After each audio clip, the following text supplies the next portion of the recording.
আলোকের ওই অদ্ভুত বাড়ির ভীষণ সুন্দর বাগানটি ছিল জুঁইয়ের মন ভালো করার একমাত্র উৎস। সবুজ শ্যামারণ্য, গাছপালার দৃষ্টিনন্দন, পাখিদের মন ভোলানো কিচিরমিচির শব্দে বিকেলটা বড় আনন্দে কাটত। আলোক অবশ্য তার খুব একটা সান্নিধ্যে আসতো না। একটা আবছা অন্ধকার ঘরে ছিল তার 24 ঘন্টার বিচরণ। একটা মানুষ সবসময় এতটা নিশ্চুপ আর আত্মমগ্ন কী করে থাকতে পারে? জয়ী তো কথা না বলে 1 ঘন্টাও থাকতে পারে না, তার কেমন দম বন্ধ লাগে।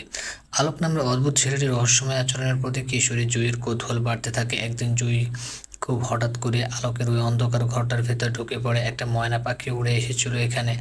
জুঁইয়ের উদ্দেশ্য ছিল ওই পাখিটাকে ধরা, কিন্তু সে যে আলোকের ঘরে ঢুকে পড়েছে সেটা বুঝেনি। ঘরের ভেতরে পরিবেশ দেখে ছোটখাটো একটা ধাক্কার মতো খায় জুঁই। তার মনে হয় সে ভিন্ন কোনো জগতে চলে এসেছে। জানালাগুলো মোটা পর্দা দিয়ে ঢাকা, বাইরের আলো আসে না বললেই চলে। চারদিকে অগোছালো যন্ত্রপাতি দিয়ে ঠাসা। কাঠের কাঠের সোফার উপরে সার্কিট বোর্ড, তামার তার অর্ধনির্মিত কিছু যন্ত্র ছড়িয়ে আছে। লম্বা একটা ডেস্কের উপর কম্পিউটার স্ক্রিনে কেমন অদ্ভুত সব কোড চলছে। জুঁই তো কম্পিউটার বলতে শুধু গান বাজনার ভিডিও গেমস বুঝে, ওসব জটিল জিনিস তার মাথায় ঢোকে না। নিচে একটা ড্রোনের অংশ পড়ে আছে কোনায়। প্যাট্রিস পরীক্ষাগারে থাকে এমন কিছু টিউব দেখে মনে হচ্ছে এটা বুঝি ছোটখাটো কোনো গবেষণাগার। দেয়ালে সে দেখতে পায় একটা ছেঁড়া কাগজকৃত ছবি আর লেখাগুলো স্পষ্ট বোঝা যায় এটা কোনো খবরের কাগজ। একজন কিশোর হাতে একটা যন্ত্র নিয়ে তাকিয়ে আছে। ওই তাকানোর ভঙ্গি দেখে জুই চিনতে পারে একটু অসুবিধা হলো না যে ওটা অলোক। ছবির নিচে লেখা awarded tech for humanity, Alok Safavi, age 19। Jui একটু চমকে যায়, কারণ পত্রিকাটা জার্মানে। সে অবাক হয়ে আলোককে জিজ্ঞেস করে, আপনি কি আগে জার্মানে থাকতেন? আলোক সে প্রশ্নের জবাব দেয় না, একদৃষ্টে জুইয়ের দিকে তাকিয়ে থেকে পাল্টা প্রশ্ন করে, এই ঘরে কেন ঢুকেছ? জুই অপরাধ বোধ স্বীকার করার মতো মুখ ছোট করে বলে, আমি ইচ্ছে করে আসিনি, তিথি ঢুকে পড়েছিল, আমি তিথিকে ধরতে এসেছি। আলোক তাকায় একবার ময়না পাখিটার দিকে। তার ডেস্কের উপরে দাঁড়িয়ে এদিক ওদিক তাকাচ্ছে, হয়তো উড়ে যাওয়ার রাস্তা খুঁজে পাচ্ছে না। আলোক বলে, এটাকে নিয়ে এখান থেকে চলে যাও। জুই আবার তাকায় দেয়ালে টাঙানো ছবিটার দিকে। মাত্র 19 বছর বয়সে আলোককে কি এমন অ্যাওয়ার্ড পেয়েছিল? এসব ভেবে তার খুব হতভম্ব লাগে। সে জিজ্ঞেস করে, ওটা কি সত্যি আপনি? আচ্ছা, আপনার হাতে ওটা? বাকি কথা শেষ করার আগে আলোক আচমকা এক টানে দেয়ালে থেকে ছবিটা নিয়ে দুমড়ে মুচড়ে ডাস্টবিনে ফেলে দেয়। জুই একটু থতমত খেয়ে তাকাতে আলোক কঠিন মুখে বলে, যাও, গেট লস্ট। জুইও রেগে গিয়ে কোমরে হাত ঠেকিয়ে বলে, যাচ্ছি, আমি থাকতে আসিনি আপনার এখানে শুধু পাখিগুলোর জন্য, আর আসবো না। বলতে বলতে বেরিয়ে যায় জুই। তারপর সত্যি সে আর ভুলেও আলোকের বাসার দিকে অগ্রসর হয় না, পাখি ধরার লোভেও না। 2 দিন পর হুট করে স্কুল থেকে ফেরার পথে আলোক এসে জুইয়ের পথ আটকায় দাঁড়ায়। তখন জুইয়ের সাথে তার 2জন বান্ধবীও ছিল। তারা কৌতূহলপূর্ণ চোখে আলোককে দেখতে পায়। আলোক ডাকে, জুই শোনো। জুই তার বান্ধবীদের বলে, একটু দাঁড়া তোরা, আমি আসছি। জুইয়ের ভীতু বান্ধবী নৌমি বলে, যাস না জুই, ছেলেটাকে দেখতে সিরিয়াল কিলারের মতো লাগে, জুই তোকে মেরে কোথাও গুম করে ফেলে। জুই নৌমিকে চোখ রাঙিয়ে চুপচাপ আলোকের সামনে গিয়ে দাঁড়ায়। তার গায়ে ছিল সাদা স্কুল ইউনিফর্ম, মাথার দুপাশে রুষ্টি পুষ্টি দুটো বেনি, আর আলোকের গায়ে বরাবরের মতো কালো ধরনের টি শার্ট। মাথায় এলোমেলো ঝাঁকড়া চুল, যার কয়েকটা কপালের কাছে জড়ো হয়ে চোখ দুটো হালকা ঢেকে রাখে সবসময়। নয়তো ওই ভয়ঙ্কর সবুজ ভাব চোখ দেখে যে কোনো সুস্থ মানুষ হার্ট অ্যাটাক করতে পারে, এমনটা জুঁইয়ের ধারণা। সেদিনের ওই কথা কাটাকাটির পর আলোকের ওপর কিছুটা রেগেছিল জুঁই। তাই গম্ভীরতা বজায় রেখে বলে, কি হয়েছে, ডেকেছেন কেন? অলোক চুপ করে থাকে কিছু সময়, একটু পর কেমন অস্বস্তি মাখা কণ্ঠে হাঁসফাঁস করে, তুমি আর আসছো না যে? এইটুকু বাক্য বলতে যেন তার পাহাড় সম দ্বিধা কাজ করছিল। জুই বেশ বুঝতে পারে ছেলেটা যে বড্ড নাকুচু আর অহংকারী। মুখ দিয়ে কথাই বের হয় না অহংকারের ঠেলায়। সে খেক করে বলে ওঠে, আমাকে দিয়ে আপনার কাজ কি? আমার ভালো লাগে না, তাই আসি না। আলোক কেমন গম্ভীর চোখে যেন তাকিয়ে থাকে, কিছুই বলে না। জুই নিজে থেকেই বলে, পাখিগুলোর কি খবর? ওদের প্রতিদিন মনে করে খাবার দিচ্ছেন তো? আলোক ফট করে জুইয়ের হাতটা ধরে বলে, তুমি নিজে গিয়ে দেখবে, চলো। তারপর টেনে নিয়ে যেতে থাকে। তার আচরণে জুই একটা অধিকার বোধ টের পায়। তার মনে ধাক্কার মতো লাগে। অলোকের মতো শান্ত আর ভয়ানক ইন্ট্রোভার্ট ছেলে থেকে এমন আচরণ আশা করেনি একদম। তবে সে অলোকের সাথে যায় ঠিকই। বাড়ির এসে আলোক তাকে বাগানে না নিয়ে সবার আগে নিয়ে আসে তার ওই ল্যাব রুমে। জুই তখন আরও একটু অবাক হয়ে বলে, কি ব্যাপার, আমরা এখানে কেন এসেছি?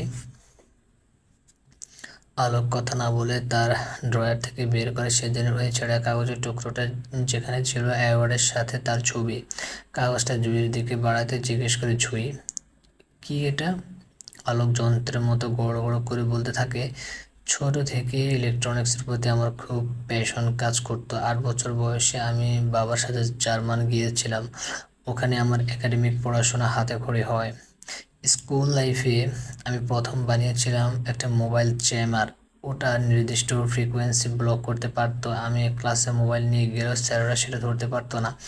তারপর বানালাম একটা ছোট ড্রোন যা মোবাইলের ভয়েস কমান্ডে চলে। সেটা দিয়ে একবার স্কুল প্রজেক্ট ফার্স্ট হয়েছিলাম। সেই থেকে বাবা আমাকে খুব অ্যাপ্রিসিয়েট করে সব কাজে যখন যা লাগতো এনে দিত, সর্বোচ্চ সাপোর্ট দিত। আমি এভাবে বড় হয়েছি একাকী নিজের মতো। তারপর একদিন একটা বিপ্লব ঘটিয়ে ফেললাম। জার্মান সেনাবাহিনীর একজন বিশেষ ইউনিট অফিসারের নাম ইলিয়াস মার্টিনেজ নাম। আফগানিস্তানের ন্যাটো পিস কিপিং মিশনে দায়িত্ব পালনের সময় ভয়াবহ আইইড বিস্ফোরণে তার ডান হাত ধ্বংস হয়ে যায়। তখন আমি একটা গবেষণা প্রজেক্ট স্কুলে হিসেবে যুক্ত ছিলাম। আমার উদ্ভাবিত জিনিসটি ছিল কৃত্রিম হাত, যা মানুষের স্নায়বিক সংকেত আবেগগত অবস্থান বুঝে সাড়া দিতে পারে। যুদ্ধে আহত ইলিয়াস ছিলেন এই প্রজেক্টের প্রথম মানব সাবজেক্ট। প্রথমে তিনি দ্বিধায় ছিলেন। একজন যোদ্ধা হিসেবে তিনি কৃত্রিম মেশিনের হাত নিতে চাইছিলেন না, কিন্তু আমার নিজের সৃষ্টির প্রতি কনফিডেন্স ছিল। তাই হাত বসানোর পর প্রথম সপ্তাহে ইলিয়াস কিছু ফিল করেনি, কিন্তু ধীরে ধীরে তিনি বুঝতে পারেন ওই হাতটি তার দেহের স্বয়ংক্রিয় অংশ হয়ে উঠেছে। কোনো ভয়ানক শব্দ শুনলে হাত ঝাঁকুনি দেয়, আনন্দের মুহূর্তে হাত স্বাভাবিক নড়াচড়া করে। একদিন ইলিয়াস তার মেয়েকে প্রথমবার এই হাতে জড়িয়ে ধরে কেঁদে ফেলল। তারপর থেকে আমার প্রজেক্টের সাফল্য সংবাদ আসে। জার্মান ডিফেন্স মিনিস্ট্রি এটাকে যুগান্তকারী অগ্রগতি বলে স্বীকৃতি দেয়। আমাকে দেওয়া হয় ইইউ মানে European Union tech humanitarian award. যেন বই থেকে রিডিং পড়ছে এমনভাবে নির্বিকার কণ্ঠে কথাগুলো বলে যায় অলোক। জুই কেবল স্তব্ধ হয়ে শুনে। তার চোখের পলক থেমে যায়। মুখে চড়ুই পাখি ঢুকে যাওয়ার মতো ছোটোখাটো একটা হা নিয়ে তাকিয়ে থাকে। আলোক জুঁইয়ের দিকে ঘুরে সামান্য আকুতি মেশানো কণ্ঠে বলে, সেদিন এই ছবিটার ঘটনা শুনতে চেয়েছিলে, আমি বলিনি, সেজন্য রাগ করে চলে গিয়েছো। এখন তো বললাম, রাগ কমেছে? জুঁইয়ের ঘোর কাটে। আলোকের প্রশ্নে শুকিয়ে যাওয়া গলা খুব কষ্টে ঢোক গিলে বলে, আপনি তাহলে এখানে কি করছেন? সামনে তো আপনার বিশাল ফিউচার ঝকঝক করছে। এই শ্যাওলা পড়া স্যাঁতসেঁতে পুরনো ভবনে আপনার কি কাজ? আর আপনার বাবাই বা কোথায়? জুঁই একসাথে এতগুলো প্রশ্ন করা। আলোক আবার একটু গম্ভীর হয়ে যায়। মাথা নিচু করে কিছুক্ষণ নিজের দিকে চেয়ে থেকে হঠাৎ বলে, জানবে সব, কিন্তু একটা শর্ত আছে। কি শর্ত? আচ্ছা, আমি কাউকে কিছু বলবো না। কৌতূহলী হয়ে জুঁই ঘটনা শোনার জন্য উদগ্রীব। আলোক মাথা তুলে তাকায় জুঁইয়ের দিকে, একটু এগিয়ে এসে বলে, আমার সব সিক্রেট জানতে হলে আমার কাছের মানুষ হতে হবে। খুব কাছের হতে পারবে তুমি? জুঁই ভড়কে যায়, চোখ পিটপিট করে বলে, মানে কাছের মানুষ আবার কেমন? আলোক দুই হাত দিয়ে ব্যারিকেডের মতো জুঁইকে আটকে নিয়ে বলে, গার্লফ্রেন্ড হও আমার। জুঁই চমকে উঠে, চোখ মুখ কুঁচকে বলেছি, আমাকে কি ভূতে পেয়েছে? আলোক বিস্ময় হয়ে শুধে, কেন, আমি কি দেখতে এত বাজে? জুঁই একটু মনোযোগের সাথে দেখে আলোককে। না, সে একদমই দেখতে বাজে নয়, বরং প্রয়োজনের চেয়েও অনেক বেশি হ্যান্ডসাম, আকর্ষণীয়। ওই সবুজ ভাব চোখ, শক্ত চোয়াল, তামাটে মেনলি চেহারা, কপালে কাছে ঝাঁকড়া চোখ, সবই হলিউডের হিরো টাইপ। কিন্তু তাই বলে তো জুই যন্ত্র মানবের গার্লফ্রেন্ড হয়ে যেতে পারে না। এর সাথে 2 দিন থাকলেও সে দম বন্ধ হয়ে মারা যাবে নিশ্চিত।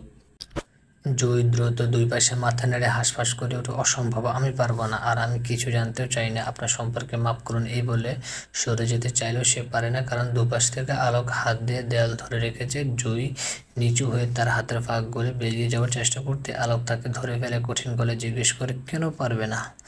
আগে একটা ভ্যালিড রিজন বলো, আমার মধ্যে কিসের ত্রুটি? আমি সেটা এখনই রিসেট করে নিচ্ছি। পারবে না।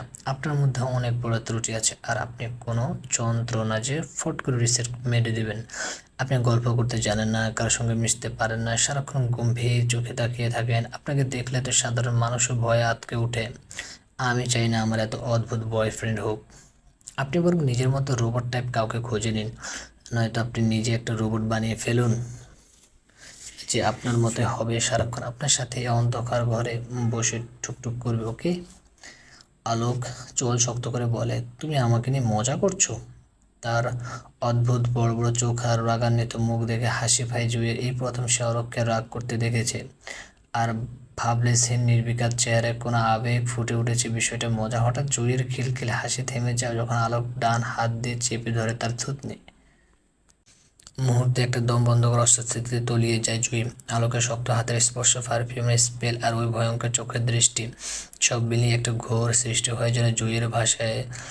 সেটা ভালোবাসা নয়, শুধু ইনফ্যাচুয়েশন। জার্মিনের ঘুমটা ভেঙে গেছে আজ, আবার বুক ধড়ফড়ানি শুরু হয়ে গেছে প্রবলভাবে। শ্বাস আসছে না, গলা শুকিয়ে কাঠ। পাশের টেবিল থেকে পানির বোতলটা নিয়ে গলাটা ভিজিয়ে নেয় ভালো করে, লম্বা একটা শ্বাস ছাড়ে। আজও সে খুব ভয়ঙ্কর স্বপ্ন দেখেছে, কিন্তু কী নিয়ে স্বপ্ন ছিল তা আর এই মুহূর্তে মনে পড়ছে না। হুট করে কী করে ভুলে গেল সব? ধুর, আর স্মৃতিশক্তি আমার, তার স্মৃতিশক্তি এত দুর্বল কেন? নিজের উপর খুব বিরক্ত হয় জারিনে। উদাস চোখে বাইরে তাকিয়ে দেখে বোর হবে হবে ভাব। বাইরে শীতল আর স্নিগ্ধ বাতাস। গত রাতে বৃষ্টি হয়েছিল, এখনো মেঘ ডেকে আছে প্রকৃতি। জারিন গিয়ে কিছুক্ষণের জন্য একটু বারান্দায় বসে কফি বানায় নিজের হাতে। এমন সময় ফোন বেজে ওঠে রুবির কল। হ্যালো রুবি, কী অবস্থা জারিন? আজ আবার সিটিতে আসছিস তো? হুম, আমি এখন তোর ওইদিকেই আসছি, একসাথে যাব। ঠিক আছে, কিন্তু আমার তো দেরি হবে। সাফওয়ান ভাই বাড়িতে নেই, সে সকাল 7টা কি 8টার মধ্যে চলে আসবে, তখন বের হব আমরা। তুই ওয়েট করতে পারবি? সমস্যা নেই। ঠিক আছে, আয় তবে। ফোন রেখে জারিন কিছুক্ষণ বাইরে তাকিয়ে থাকে। তারপর মনে হয় রবির জন্য ব্রেকফাস্ট বানানোর কথা, কিচেনে যেতে হবে। এই সময় মামা উঠে যায়। জারিন গা থেকে টি শার্টটা খুলে নেয়, ভালো একটা ড্রেস পরে একদম তৈরি হয়ে বের হবে। তখনই কেমন একটা গা ছমছমে অনুভূতি ঘিরে ধরে তাকে। নজর স্বয়ংক্রিয় চলে যায় বিছানার পাশে দাঁড়ানো বিশাল ল্যাম্প টেবিলের দিকে। তার 18তম জন্মদিনে কেউ গিফট করেছিল এই সুন্দর ল্যাম্পটা, আজকাল কিছুটা ময়লা হয়েছে। এটা সেই ল্যাম্প টেবিলটার দিকে একটু ঝুঁকিয়ে নিজের টি শার্ট দিয়ে ঝেড়ে পরিষ্কার করে দিতে থাকে। এই টি শার্টটা সে এমনিতে আর পরবে না। ল্যাম্পের ভেতরের পিন হোল, ক্যামেরা আর মাইক তার নজরে পড়ে না, পড়ার কথাও না। জিনিসগুলো এত ছোট আর কৌশলে আটকানো, যা কোনো স্বাভাবিক মানুষের ধারণাতে। এমনকি এটা কোনো সাধারণ টেবিল ল্যাম্পই না। জারিনের ঘরের এই সুন্দর ফ্লোরাল ল্যাম্পের ভেতরে আলোক তৈরি করেছে একটা ন্যানো ডিভাইস, যেগুলো দেখতে অনেকটা ওয়াল চার্জারের মাথার মতো। কেউ ঘরে ঢুকলে তা অটো অ্যাক্টিভ হয়, তারপর সিগন্যাল নেয়, নীরবে প্রেরণ করে, যা কারো পক্ষে বোঝা সম্ভব না। এমনকি পুলিশও ধরতে পারবে না কখনো। ওই পাশ থেকে আলোক তার হাতের পানির গ্লাসটা শক্ত করে চেপে ধরে আছে। হৃদস্পন্দন আকাশচুম্বী হয়েছে। জারিনের হতো কাছ থেকে দেখে তার মায়াবী বড় বড় চোখ, মিষ্টি ঠোঁট, খোলামেলা শরীর আর বুকের মাঝের ওই ছোট্ট ক্লিভেজ। আলোকের মাথা ঘুরে আসে। নিজেকে সামলাতে হাতের গ্লাসটা চেপে ধরে ফট করে ভেঙে ফেল। ধারালো কাজ হাতে ঢুকে রক্ত ভেসে যেতে লাগলো আঙ্গুলগুলো, কিন্তু সেদিকের আলোকের কোনো হুঁশ নেই। রুবি এসে জারিনের বেডরুমের সোফায় পা তুলে বসে আছে। তারা একসাথে হলে গল্প সময় কীভাবে যেন কেটে যায়। জারিন নাস্তা এগিয়ে দেয়, একসাথে অনেক কিছুর আয়োজন। Avocado toast, poached egg, green smoothie, smoked salmon with cream cheese. Rabi অবাক হয়ে যায়, বাবা এত কিছুর আয়োজন কখন করলে? তুই কয়টায় উঠেছিস আজ? জারিন ঠোঁট উল্টে বলে, ভোরের দিকে অটোমেটিক ঘুমটা ভেঙে গেলো, একটা ভয়ানক স্বপ্ন দেখেছি। রবি হেসে উঠে বলে, কী স্বপ্ন? আবার সে অলোককে নিয়ে? আচ্ছা, তোদের মধ্যে কি কখনো প্রেম হয়েছিল? জারিন বিষণ্ণ স্বরে বলে, জানি না, মনে নাই রে। তোকে তো বলিয়েছি আমার অনেক কিছু মনে পড়ে না, তবে মাঝে মাঝে কিছু ঘটনার মাথায় ঘুরপাক খায়, সেগুলো তোর সঙ্গেই শেয়ার করি। রবি সোজা হয়ে বসতে বসতে আশাহত কণ্ঠে বলে, ধুর, কি একটা কনফিউশন বলতো। জীবনে এমন ধোঁয়াশার মতো রহস্য নিয়ে তুই বেঁচে আছিস কীভাবে? তোর জায়গায় আমি হলে তো মা বাবার সামনে গিয়ে নিজের গলায় ছুরি ঠেকে বলতাম, হয় আমাকে সব সত্যি জানো, নয়তো এক্ষুনি দিলাম টান। জারিন হাসে নিঃশব্দে। তার মনটা আরও বিষণ্ণ হয়ে যায়, কারণ সে মা বাবাকে এই বিষয়ে কিছু জিজ্ঞেস করতে পারবে না। তার মা তাকে শপথ করেছিল যেন কখনো আলোকের বিষয়ে কৌতূহল প্রকাশ না করে। আচ্ছা, বাই দ্য ওয়ে, ক্লাসে যাবি কখন? সাফওয়ান ভাই তো এখনো ফেরেনি, সে এলেই বের হবে, তুই ওয়েট কর না আর একটু। আমি বলেছি যে তুই এসেছিস তাই দ্রুত চলে আসবে। রবি একটা দীর্ঘশ্বাস ছেড়ে বলে, তোর সাহস সাফওয়ান ভাই, দেখ কোথাও কোনো গার্লফ্রেন্ড নিয়ে ঘুরছে, তার কি এদিকে খেয়াল রাখ থাকবে? জারিন তাকায় রুবির দিকে, তার মনের কিঞ্চিত সন্দেহ। রবি সাফওয়ান ভাইকে খুব পছন্দ করে। হুট করে একটা বুদ্ধি খেলে যায় জারিনের মাথায়। দুষ্টু হেসে বলে, আচ্ছা রবি, তোকে যদি একটা কাজ করতে দিতে পারবি, কী ধরনের কাজ? সাফওয়ান ভাইয়ের পেট থেকে কথা বের করতে হবে। আমার কি মনে হয় জানিস, ও আলোকের ব্যাপারে সব কিছুই জানে, কিন্তু আমাকে বলতে চায় না। তোর দায়িত্ব হলো খুঁচিয়ে সব বের করা। রবি চোখ বড় বড় করে বলে, কিন্তু সেটা কিভাবে? আমি পুলিশ নাকি যে আমি লাঠি দেখালে তোর সাফওয়ান ভাই হড়বড় করেও সব বলা শুরু করে দেবে? জারিন এবার ঠোঁট কামড়ে হাসে, এক এক চোখ টিপ দিয়ে বলে, তুই লাঠি কেন দেখাতে যাবি, অন্য কিছু দেখাবি? তাছাড়া তোর যে আমার ভাবি হওয়ার খুব শখ, তাকে আমি জানি না ভেবেছিস? বলে খিলখিল করে হাসতে থাকে জারিন। রুবি কটমট করে তাকিয়ে ড্রেসিং টেবিল থেকে হেয়ার ব্রাশ নিয়ে ছুরি মারে জারিনের দিকে। এমন সময় তাহমিনা দরজায় নক করেন। জারিন রুবিকে নিয়ে টেবিলে আয়, সাফওয়ান এসেছে। জারিন ব্রু নাচিয়ে বলে, চল এসে গেছে। গাড়িতে ওঠার সময় জারিন ইচ্ছে করে পেছনে বসে রুবিকে বলে সামনে যেতে। সাফওয়ানের সাথে রুবি বলে, সমস্যা নেই, আমি পিছনে ঠিক আছি, যা তুই। আরে তুই যা। এদের এত তর্কাতর্কি দেখে সাফওয়ান লুকিং গ্লাসে হেয়ার ব্রাশ করতে করতে বলে, তোদের কাউকে আসতে হবে না, এই সিটা আমার গার্লফ্রেন্ডের জন্য সংরক্ষিত থাক, তোরা পেছনে বস যা। রবি মুখ বোধা করে পেছনে চলে আসে। জারিন হাসতে হাসতে ফিসফিসিয়ে বলে, সুযোগ দিয়েছিলাম, কাজে লাগাতেই পারতি। তোর ভার্সিটি গিয়ে খুব অপ্রত্যাশিত ঘটনার সম্মুখীন হতে হয় তাদের। অবশ্য এরকম কিছু যে হবে তা জারিন আগে থেকেই জানতো, তবে মানসিকভাবে সে এর জন্য প্রস্তুত ছিল না। ফারহান ক্লাসে এসেছে আহত অবস্থায়, তার হাতে ব্যান্ডেজ, ডান গালে বড় একটা ক্ষতচিহ্ন, খুবই বাজে অবস্থা। এই হাল নিয়েও কেউ কিভাবে ক্লাসে আসতে পারে? সবাই গিয়ে তাকে জিজ্ঞেস করছে যে কি হয়েছে। ফারহান একবার জারিনের দিকে তাকায়। রবি জারিনকে নিয়ে এগিয়ে আসে, ফারহানকে প্রশ্ন করে, তোমার এই অবস্থা কিভাবে হলো ফারহান? শুধু জারিন কেন, শুধু জারিন কোনো প্রশ্ন করে না, অপরাধ বোধে স্পৃষ্ট হয়ে ওঠে তার মন। ফারহান বলে, রাতেও বন্ধুদের সাথে ব্যাডমিন্টন খেলে আমি বাসায় ফিরছিলাম, হঠাৎ মাঝ রাস্তায় কোথা থেকে একটা মাস্ক পরা অদ্ভুত লোক এসে আমাকে মারতে শুরু করে। আমি জানি না কেন, কারণ জিজ্ঞেস করলেও কিছুই বলে না, শুধু মারে আর মারে। আমি সেন্সলেস হয়ে গিয়েছিলাম ওখানে, তারপর আর লোকটাকে খুঁজে পাইনি। একটা মেয়ে প্রশ্ন করে, কি আশ্চর্য, তুমি পুলিশে কমপ্লেন করনি? না, তখন খুব রাত হয়ে গিয়েছিল, আমার রুমমেট আমাকে রাস্তা থেকে তুলে এনেছে। জারিন দাঁড়িয়ে থেকে পুরো ঘটনাটা শুনে তারপর ছুটে বেরিয়ে যায় ক্লাস থেকে তার গন্তব্য মিস্টার সায়রের অফিস রুমে। ফারহান যদি এই অবস্থা হয় তাহলে মিস্টার সায়রের না জানি কি হয়েছে, সে বেঁচে আছে তো? কথাটা ভেবে জারিনের হৃদস্পন্দন থেমে যাওয়ার অবস্থা হয়।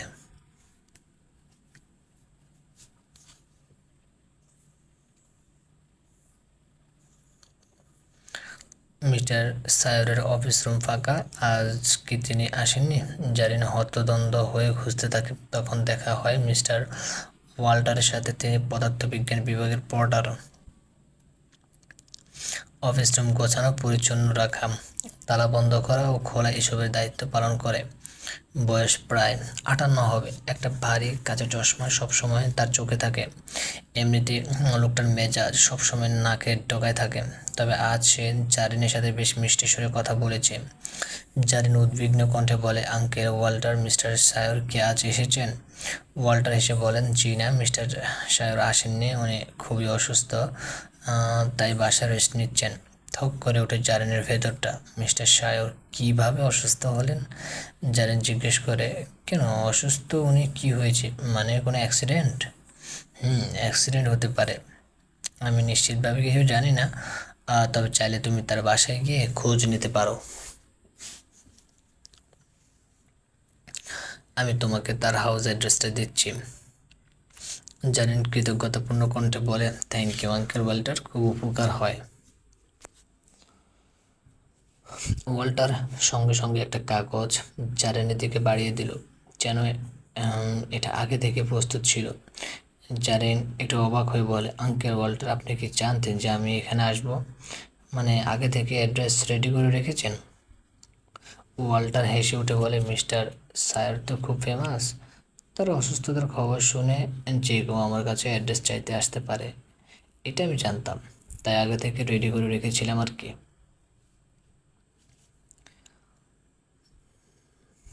জারেন স্বস্তির শ্বাস ছাড়ে, হাসি সামান্য, ও আচ্ছা, থ্যাংক ইউ সো মাচ। দ্রুত ক্লাসে এসে জারেন ব্যাগ নিয়ে বের হয়ে যায়। রবি তার পিছু এসে বলে, কই যাচ্ছিস, ক্লাস করবি না? না, আজ আর ক্লাস করবো না রে, আমি একটা জায়গায় যাচ্ছি, তুই যাবি আমার সাথে? জারিনকে খুব অস্থির দেখতে লাগছে, কেমন ছটফট করছে। তার অবস্থা পর্যবেক্ষণ করে রবি ঘাড় নেড়ে বলে, ঠিক আছে তুই দাঁড়া, আমি আসছি। সাফওয়ান বিরক্তি ভঙ্গিতে ড্রাইভ করছেন, জারিন তার পাশে বসে উৎকণ্ঠিত মুখে কী যেন ভাবছে। তার দিকে আর চোখে চেয়ে সাফওয়ান প্রশ্ন করে, তোর কি হয়েছে বলবি জিরু? হঠাৎ মিস্টার সায়ের জন্য এত এত টেন্সড? সামহাও প্রেমে টেমে পড়িসনি তো? জারিন উচ্চ শব্দে বলে, থুর ভাইয়া, ফালতু কথা বলবেন না, একটা মানুষ অসুস্থ, তাকে দেখতে যাচ্ছে, এটা তো সাধারণ জেস্চার, তুমি কিসের সাথে কী মিলাচ্ছ? ও না, সেটা ঠিক আছে, কিন্তু যেভাবে টেনশন করছিস মনে হচ্ছে তুই তোর বয়ফ্রেন্ড হসপিটালে। বলে হেসে ওঠে সাফওয়ান। পিছনে রুবি লুকিং গ্লাস থেকে জারিনকে দেখছে এক দৃষ্টে। মেয়েটার হাব ভাব তার কাছে সুবিধা লাগছে না। কি হয়েছে ওর? গ্রিনউইচে নীরব এক সরু গলিতে পুরনো ভিক্টোরিয়ান বাড়িগুলোর মাঝে দাঁড়িয়ে আছে শায়র মাহাদির ছোট্ট তবে বেশ শৌখিন বাড়িটা। সাফওয়ান গাড়ি থামিয়ে ব্রু কুচকে বলে, সম্ভবত এটাই। জারিন ঝটপট গাড়ি থেকে নামে। দোতলার গাঢ় ধূসর রঙের ইটের তৈরি বাড়িটি বাইরে থেকে তেমন নজর কাড়া দেখাচ্ছে না, কিন্তু কাঠের জানালায় হালকা খোদার সুন্দর নকশা কেমন শিল্পরুচিত পরিচয় দেয়। জানালার পাশে বসানো না ল্যাভেন্ডার গাছ, লুতিয়ে ওঠা আইভি পাতা ছোঁয়ায় বাড়িটা খুব মায়াবী দেখাচ্ছে। জারিন্ডে এসে মূল ভবনের দরজায় দাঁড়াতে তা পট করে খুলে যায়। ভয়ে কিছুটা শিউরে উঠে জারিন আর রবি দুজনে। তারা একে অপরের দিকে তাকায়। সাফওয়ান ভেতরে মাথা ঢুকিয়ে চারপাশে চোখ বুলিয়ে বলে, কেউ তো নেই, তাহলে দরজা খুললো কীভাবে? তার কণ্ঠে কৌতূহল। জারিন ঠোঁট উল্টে বলে, হয়তো বাতাসে ভুলেছে। সাফওয়ান চোখ গরম করে বলে, বাতাস তো নেই। রুবি বলে, এইটা একটা ইলেকট্রিক্যাল ইঞ্জিনিয়ারের বাসা বলে কথা, হয়তো দরজায় সেন্সর টেন্সর কিছু আছে, মানুষের উপস্থিতিতে অটো খুলে যায়। সাফওয়ান এসে বলে, আজও ব্যাপার স্যাপার, আমরা না এসে যদি চোর বাটপার আসতো। জারিন উপরে ইশারা করে বলে, ওই যে দেখো উপরে সিসি ক্যামেরা, এতক্ষণ নিশ্চয়ই মিস্টার স্যার জেনে গেছেন যে আমরা এসেছি। ওয়াও! সাফওয়ান মাথা চুলকে হাসে। চারদিকে তাকিয়ে কেমন অদ্ভুত এক শূন্যতা টের পায় জারিন। তবে বাড়িটা বেশ পরিপাটি সৌন্দর্যে মোড়ানো। হলঘরের দেয়ালে বুকসেল ভর্তি দার্শনিক বই, পুরনো জার্মান ও ইংরেজি সাহিত্যের সংগ্রহ, চারিদিকে আসবাব, ন্যূনতম প্রয়োজনীয় কালো কার্পেটে মোড়ানো মেঝে। জারিন ঢুকতে ঢুকতে বলে, আমি ভেবেছিলাম এখানে আমরা পৌঁছানোর আগে আরও অনেকে পৌঁছে যাবে, কিন্তু এত নিরিবিলি দেখে অবাক হচ্ছি। মিস্টার সায়রকে দেখতে ভার্সিটির আর কেউ আসেনি? সাফওয়ান বলে, কেউ কি অ্যাড্রেস জানে নাকি? আশ্চর্য, ওয়াল্টার আঙ্কেল কি শুধু আমাকে অ্যাড্রেস দিয়েছে আর কাউকে দেননি? রুবি বলে, যাই হোক, মিস্টার সায়রকে খুঁজি, উনি কোথায়? কোথায় আর, বেডরুমে থাকবে হয়তো। মিস্টার সায়রকে তার বেডরুমে খুঁজে পাওয়া যায়। বিছানায় আধো শোয়া হয়ে আছে, গায়ে একটা কম্পিউটার, জানালার নিচে লাগানো রেডিয়েটর থেকে গরম বাতাস আসছে। জারিন হালকা আওয়াজে ডাকে, মিস্টার সায়র। চোখ তুলে তাকায় সায়র। জারিন একটু ঘাবড়ে গিয়ে দ্রুত সাফওয়ানের পেছনে লুকিয়ে পড়ে। সাফওয়ান তার আচরণে বিরক্ত হয়ে ফিসফিস করে বলে, ডাম্ব একটা, এত লজ্জা থাকলে এসেছিস কেন? অত্যবশ্যই সামনে তাকিয়ে আন্তরিক হেসে বলে, গুড মর্নিং মিস্টার সায়র। আসলে আমরা কাজিন আপনার অসুস্থতার খবর শুনে পুরো পাগল হয়ে গিয়েছিল আপনাকে দেখার জন্য, তাই সাথে করে নিয়ে আসলাম আর কি। কথাগুলো খুব বিদ্রুপ করে বলছে সাফওয়ান। রাগে জারিন তার কোমরের কাছে চিমটি কাটে। আউচ বলে চেঁচিয়ে পেছনে তাকায় সে। সায়র মৃদু হেসে বলে, ওয়েলকাম তোমাদের। সরি, আমি একটু অসুস্থ, তাই উঠতে পারছি না, আর বাসায় কেউ নেই যে তোমাদের হসপিটালিটি দেখাবে। রবি কোমল গলায় বলে, নো প্রবলেম মিস্টার স্যার, আমরা শুধু আপনাকে দেখতে এসেছি, দ্যাটস ইট। এ অসুস্থ অবস্থায় আপনি একা কীভাবে নিজেকে সামলাচ্ছেন? এই তো চলছে কোনো রকম। দাঁড়িয়ে কেন তোমরা, বসো প্লিজ। এই বলে সায়র একটু উঠে বসতে নিলে কাঁধের কাছে ব্যথা অনুভব করে মেয়ে যায়, দুর্বল হয়ে শুয়ে পড়ে। আবার জারিন ছুটে গিয়ে তাকে ধরে নরম কণ্ঠে বলে, মিস্টার সায়র, আমি হেল্প করছি আপনাকে। সায়র কোমর হেসে বলে, থ্যাঙ্কস জারিন। রুবি আর সাফওয়ান তাদের কাণ্ড দেখে চোখাচোখি করে একটু মুচকি হাসে। সাফওয়ান রুবিকে ইশারায় বলে তার সঙ্গে বাইরে যেতে, এদের প্রাইভেসি দরকার। রবিও চলে যায় ঝটপট। জারিন সাবধানে বলে, দেখে মিস্টার সায়র, আমি আপনার পেছনে একটা বালিশ দিয়ে দিচ্ছি, এবার আর কষ্ট হবে না। বাই দ্য ওয়ে, আপনার কি হয়েছিল হঠাৎ এত অসুস্থতা? Oh shit. স্যার আচমকা চোখ ঘুরিয়ে অন্যদিকে তাকায়। জারিন থতমত খেয়ে বলে, কি হয়েছে, এনিথিং রং? আমি কি আপনার ব্যথার জায়গাটা টাচ করেছি? স্যার চোখ বন্ধ রেখে ভারী নিঃশ্বাস ছেড়ে বলে, ছাড়ো আমাকে, আমি পারবো, তুমি প্লিজ তোমার নিজের ড্রেস ঠিক করো। জারিন নিজের দিকে তাকায়, লজ্জায় রক্ত জমে যায় সারা সারা মুখে। দ্রুত সোজা হয়ে হাত খোলা ডেনিম জ্যাকেটের চেইনটা তুলে দেয়। তারপর খুব অপ্রস্তুত আর জড়সড় মুখে বলে, সরি মিস্টার সাহেব, খেয়াল ছিল না। লজ্জায় সে চোখ তুলে তাকাতে পারছে না।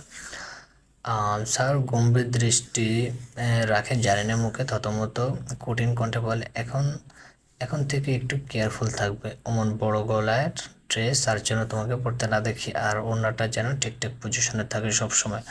প্রয়োজনে সেফটি পিন ইউজ করবে। জারিন হতভম্ব হয়ে যায় কথাগুলো শুনে, হা করে চেয়ে থাকে নির্বাক হয়ে। এই লোক নিজেকে কি মনে করে? সে কি জারিনের বয়ফ্রেন্ড? জারিন কীভাবে পোশাক পরবে সেটা এই লোক বলে দেওয়ার কে? আমানত তাকে এইভাবে শাসন করেনি কখনো। নেহাত অসুস্থ মানুষ বলে জারিন ব্যাপারটা এড়িয়েছে, নয়তো এখন মুখের উপর একটা জবাব দেওয়ার যেত অনধিকার চর্চা করার জন্য। সায়র নিজে সোজা হয়ে বসেছে, ফাঁকা একটা নিঃশ্বাস ছেড়ে জারিনের দিকে তাকায়। খানিকটা নরম স্বরে বলে, রাগ করলে? আমি কিন্তু তোমার ভালোর জন্যই বলছি। পুরুষ মানুষের নজর সম্পর্কে তোমার ধারণা নেই। বাই দ্য ওয়ে, বাকি দুজন কোথায় গেল?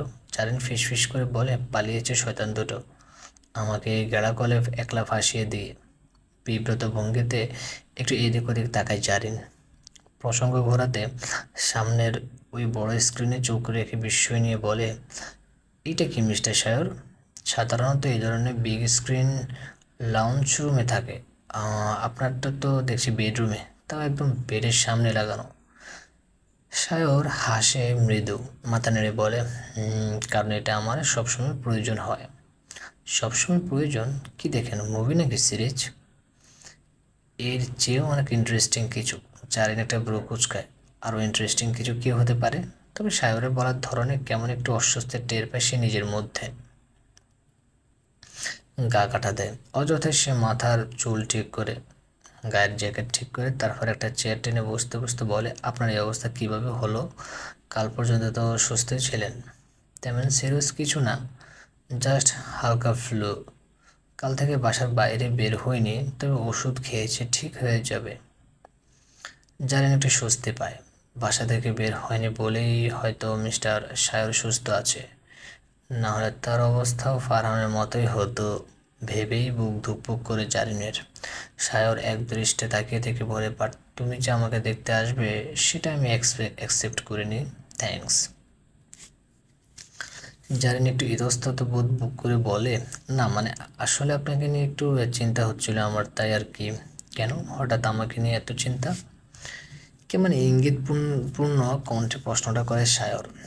জারেন কি বলবে ভেবে পায় না, উঠে দাঁড়িয়ে সামনে যেতে যেতে বলে, ওটা মনে হয় কিচেন তাই না? বাহ, খুব সুন্দর। তো আপনি কি রান্না করতে করতেও কি মুভি দেখেন নাকি? সায়র উত্তর দেয় না। জারিন গিয়ে নেড়ে চেড়ে দেখতে থাকে সব কিছু, অস্বস্তি কাটানোর চেষ্টা। এখানে সে কেন এসেছে, কেন সায়র মাহাদের ব্যাপারে সে মনের মধ্যে এত উদ্দীপনা টের পায়, তাও সে নিজে ভেবে পায় না। হঠাৎ বলে, অসুস্থ অবস্থাতেও কি আপনি একা রান্নাবান্না করবেন?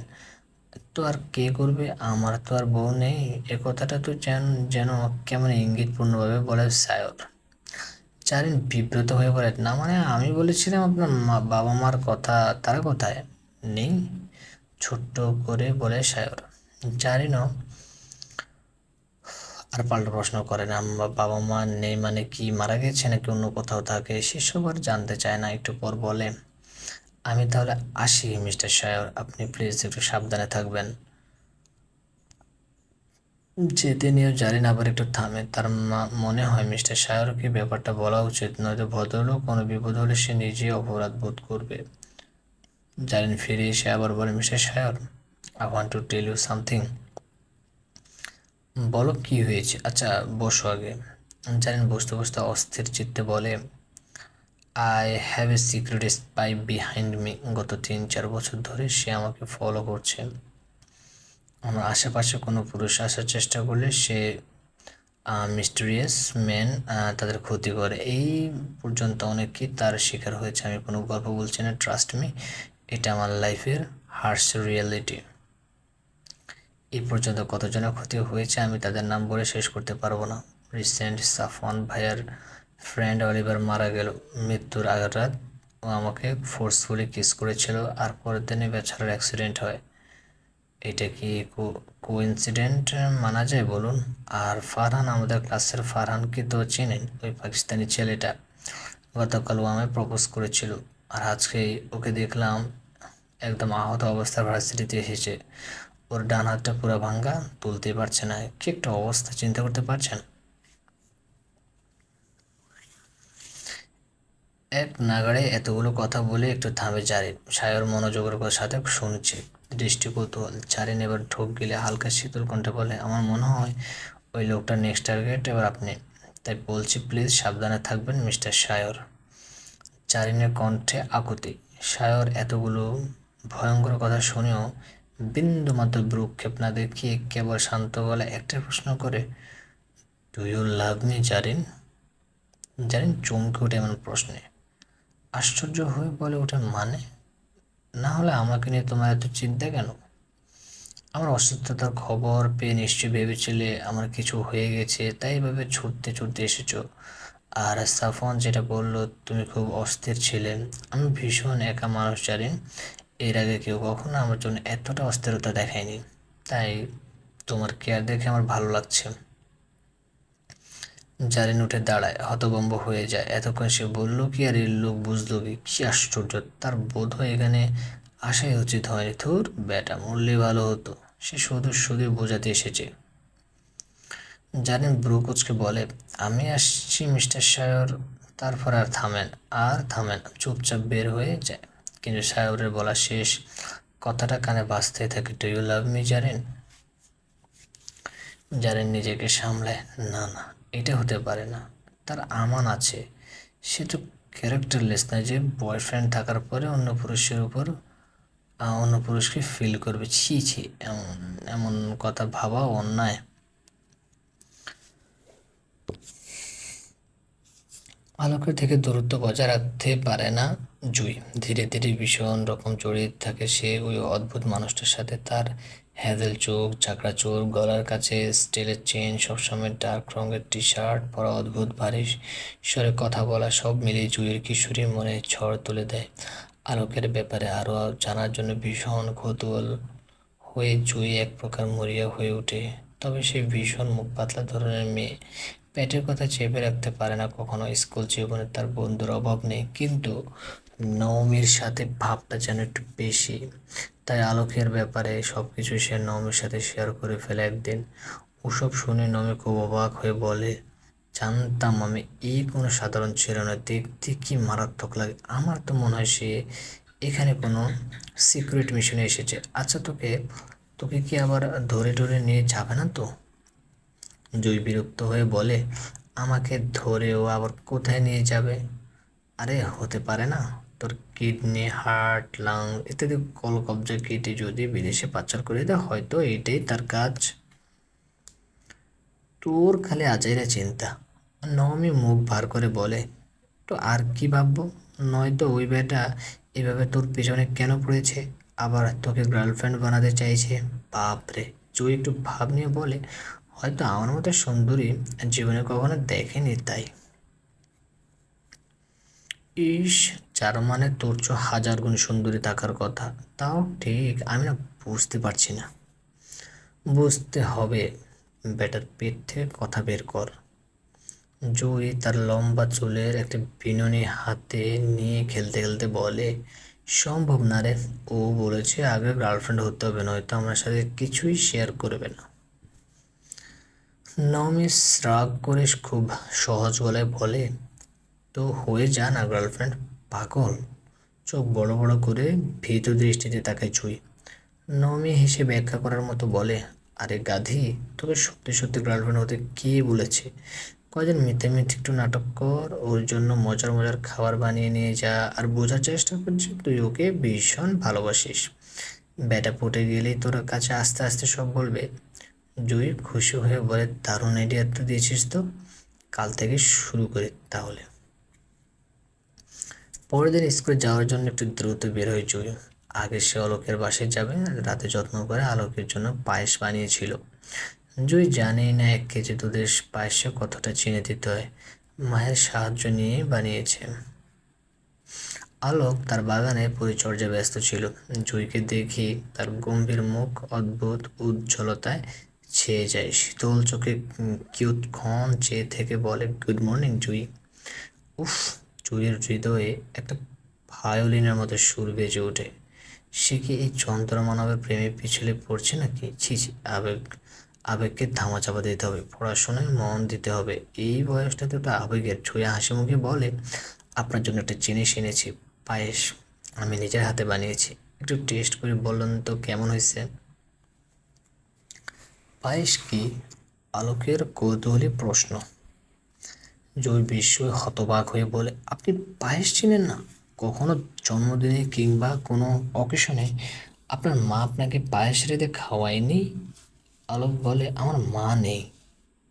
আহারে, কি কষ্টের ব্যাপার! অথচ তার চেহারা এক কষ্টের লেশ মাত্র নেই, যেন মা না থাকাটা খুবই সাধারণ ব্যাপার। জুই বলে, আচ্ছা বাদ দিন, পায়েস একটা মিষ্টি জাতীয় জনপ্রিয় খাবার। দুধ, পোলাওয়ের চাল, চিনি, বাদাম দিয়ে বানানো হয়। খেয়ে দেখুন তো কেমন লাগে। জয়ী কাছের হটপট খুলে একটা চামচ বাড়িয়ে দেয়। আলোক চুপচাপ পায়েস মুখে নেয়, কোনো কথা বলে না। জয় গালে হাত রেখে জিজ্ঞেস করে, কেমন? আপনার ভালো লেগেছে? রসকসহীন আলোক জুইয়ের আহ্লাদে প্রশ্নের উত্তরে কোনো প্রশংসাময় বাক্য ছুড়ে না। উল্টো জিজ্ঞেস করে, হঠাৎ এসব কেন? আজ কি কোনো স্পেশাল ডে? জুই একটু অপ্রস্তুত হয়ে বলে, না, এমনি ভাবলাম আপনার জন্য কিছু একটা রান্না করে, তাই আর কি। সারাদিন আপনি একা একা থাকেন, কি না কি খান। আমি এসব মিষ্টি জিনিস খাই না, খুব আনহেলদি। জুই বিরক্ত দৃষ্টিতে চেয়ে বিড়বিড় করে বলে, রোবট। তারপর মাথা নিচু করে আবার বলে, আমি ভেবেছি আপনার শর্তটা মেনে নিব। কিসের শর্ত? জয় লাজুক মুখে বলে, আপনার গার্লফ্রেন্ড হওয়ার শর্ত। পর মুহূর্তে লজ্জা কাটাতে হড়বড় করে বলে, দেখুন, আমি আপনার জন্য রান্না করে এনেছি। আপনাদের বিদেশি ভাষায় এটাকে যেন কি বলে, ডেজার্ট। হ্যাঁ, আমি আপনি আমার বানানো ডেজার্ট খেয়েছেন, সুতরাং এখন থেকে আমি আপনার কাছের মানুষ, মানে আপনার বাসায় গার্লফ্রেন্ড। এবার তাহলে আমার সাথে আপনি সব শেয়ার করতেই পারেন। বলুন না, আপনি হঠাৎ জার্মান থেকে বাংলাদেশে কেন এসেছেন? কোনো সিক্রেট মিশন? আগ্রহে জয়ের বড় বড় চোখ দুটো চকচক করছে। আলোক সেদিকে শান্ত দৃষ্টিতে চেয়ে থেকে বলে, তুমি যে আমার গার্লফ্রেন্ড হয়ে গেছো, এর প্রমাণ কি? মানে, গার্লফ্রেন্ড হওয়ার জন্য এখন প্রমাণ দিতে হবে নাকি? জুই চোখ কুঁচকে তাকায়। আলোক বলে, হ্যাঁ, নয়তো আমি কিভাবে বিশ্বাস করব? আচ্ছা, কিভাবে প্রমাণ দেব? আই লাভ ইউ বলতে হবে? মৃদু কাঁপছে জুইয়ের কণ্ঠ। আলোক খুব সাবলীল ভঙ্গিতে বলে, না, তবে ওয়েস্টার্ন কান্ট্রিগুলোতে একটা নিয়ম আছে যেটা আমি খুব বিশ্বাস করি। ফিলিংস এক্সপ্রেস করার মেইন পয়েন্ট হলো কিস। তুমি যদি আমাকে কিস করো তাহলে আমি বুঝবো তোমার ফিলিংস নিয়ে কতটা সিরিয়াস। জুই আঁতকে ওঠে, তার চোখ দুটো প্রায় রসগোল্লার মতো গোল হয়ে যায়। আলোক হাতের ইশারায় তাকে কাছে রেখে বলে, এসো Jui, kiss me first, then I will believe you. Jui কয়েক কদম পিছিয়ে যায়, প্রথমে খুব কষ্টে একটা ঢোক গিলে, তারপর উল্টো ঘুরে জোরে একটা ছুট লাগায়। সে আর জীবনের বাড়িতে আশেপাশেও আসবে না, মরে গেলেও না।